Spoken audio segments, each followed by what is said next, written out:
ગોપાલ ઇટાલિયા પર જૂતું ફેંકનાર કોંગ્રેસી હોવાનો દાવો અત્યારે થઈ રહ્યો છે। ગઈકાલે જામનગરમાં આપની સભાનું આયોજન કરાયું હતું અને તેની અંદર ગોપાલ ઇટાલિયા પર એક વ્યક્તિ દ્વારા જૂતું ફેંકવામાં આવ્યું હતું। વોર્ડ નંબર 12ના કોર્પોરેટર જેનમ ખફીએ એક દાવો કર્યો છે કે જૂતું ફેંકનાર જે વ્યક્તિ છે તે મૂળ કોંગ્રેસનો કાર્યકર છે।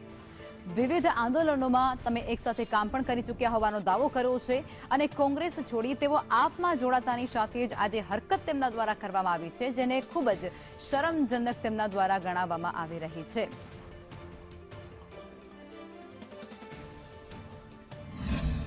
જે તે વખતે જે બનાવ બન્યો હશે તેની માટે ઘણા બધા કાર્યક્રમો થયા છે, ઘણી બધી વખત સભાઓ થઈ છે, તો કેમ આજે જ?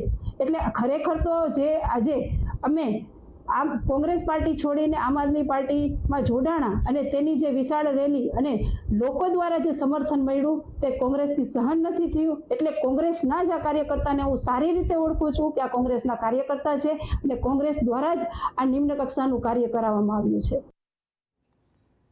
ગોપાલ ઇટાલિયા પર જૂતું ફેંકવાને લઈ અને કોંગ્રેસની પ્રતિક્રિયા પણ સામે આવી ચૂકી છે અને જૂતું ફેંકનાર પર જૂતું ફેંકાયું છે તેવું હેમાંગ રાવલ દ્વારા કહેવાયું છે। લોકશાહીમાં વિરોધ કરવાનો બધાને અધિકાર છે, મીડિયામાં રહેવા તેઓ કંઈ પણ કરી શકે છે તેવો દાવો પણ હેમાંગ રાવલે કર્યો છે।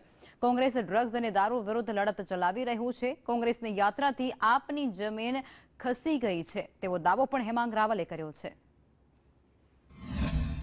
જે તે વખતે જે બનાવ બન્યો હશે, જો આવા પ્રકારની ઘટના છે હંમેશા નિંદનીય હોય અને આને વખોડવી જ જોઈએ, પરંતુ જેમના ઉપર જૂતું ફેંકાયું છે એમના ઉપર પણ ભૂતકાળની અંદર જૂતું ફેંકવાના આરોપો સિદ્ધ થયેલા છે અને એમણે જૂતું ફેંકેલું હતું ત્યારે એમ કહ્યું હતું કે લોકશાહીની અંદર વિરોધ કરવાનો દરેકને અધિકાર છે, એટલે એમણે પણ ભૂતકાળમાં મંત્રી ઉપર જૂતું ફેંકેલું છે એ ગુજરાતની જનતા હજી સુધી ભૂલી નથી। અરે ભાઈ, જે લોકો આરોપો કરી રહ્યા છે એમના ઉપર સહેજ પણ વિશ્વસનીયતા નથી। સાંજે 7 વાગ્યા પછી એ બોલે તો એમને કોઈ ગંભીરતાથી લેતા નથી અને સાથે સાથે તમે જુઓ તો હેમંત ખવા જોડેની તસવીરો એ જૂતું ફેંકનાર ભાઈની બહાર આવે છે। જૂતું ફેંકનાર ભાઈએ જ્યારે પોતે સ્વીકારી લીધું હોય કે હા મેં જૂતું ફેંકેલું છે અને બદલાના સ્વરૂપે ફેંકેલું છે, ત્યારે આવા પ્રકારના બાલિશ આરોપો જે કરે છે એમને ગુજરાતની જનતા